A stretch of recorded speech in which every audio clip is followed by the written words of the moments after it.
Hello, Bay Broncos. This is Mrs. W. It's Friday, the 18th of February. And heads up, I'm sending out the parent communication early this week because I am flying to Disneyland this evening. And I'm going to try to have a 3-day weekend. So I'm very excited. As you know, I'm a big Disney fanatic. This week there was no school on Monday, as you know, and it was Valentine's Day, so both things are very exciting. And on Thursday I had a coffee talk. We had a couple parents come. Please, please, please, if you want to come and hear about what's going on at Bay or ask any questions, please attend the next parent coffee talk. I will be sure to put that in my newsletter. Next week there's again no school on Monday. It's President's Day. February is such a strange month.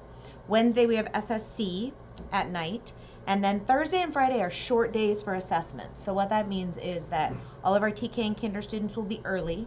Our TKs will all get out at 12:45, and our kinder through 5th graders will get out at 1:30 so that teachers can do reading assessments in the afternoon. If you don't know when your child's reading assessment is, please contact his or her teacher because they know.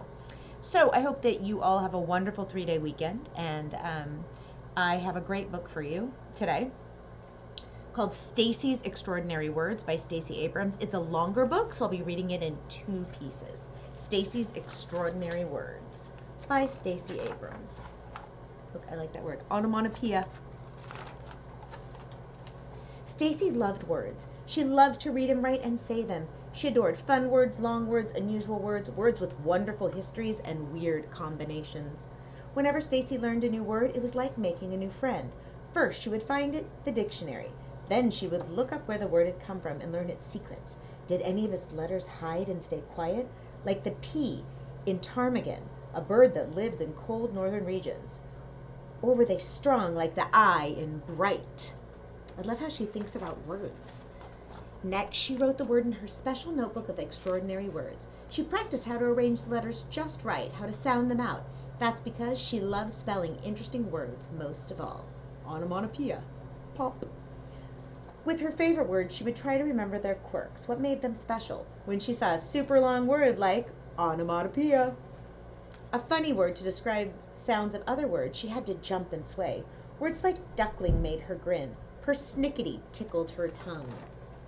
Sometimes Stacey thought that words understood her better than people did. When she sat by herself during recess, they never teased her about being quiet, or being clumsy when she fell, or awkward when the joke in her head came out wrong. When she read books under the covers, words never told her to go to sleep. Words understood why she was grumpy or anxious. In fact, words helped her explain what she was feeling, if only to herself. One day, Stacey's teacher, Mrs. Blakely, asked her to wait after class. She squirmed in her seat because she was afraid. Petrified, another way to say really, really afraid. Usually, the teacher only kept a student after class because of a blunder, a mistake. Stacey! Mrs. Blakely called Stacey to her desk, and she returned her spelling test. A big red 100 sat at the top of the page. The teacher asked her, "Do you know what a spelling bee is?" "A really smart insect?" Stacey joked. The teacher smiled. "A spelling bee is a contest where students compete to spell as many words correctly as they can. I would like for you to participate." Stacey couldn't believe it. "Who else will be there?" "I am nominating you and Jake. The spelling bee is next week." Stacey's excitement suddenly evaporated. Jake was not her friend.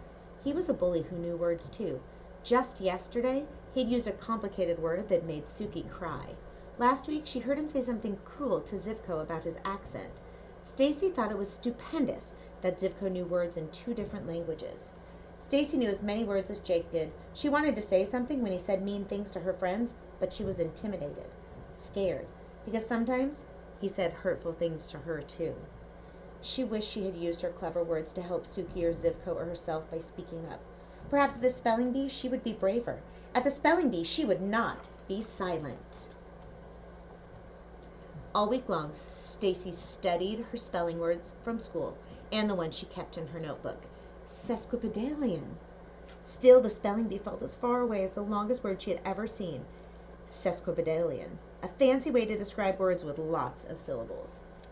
The days of the week were monotonous, torturous, and sluggish. Every hour felt longer and longer. Stacey wished for the week to whisk its days away.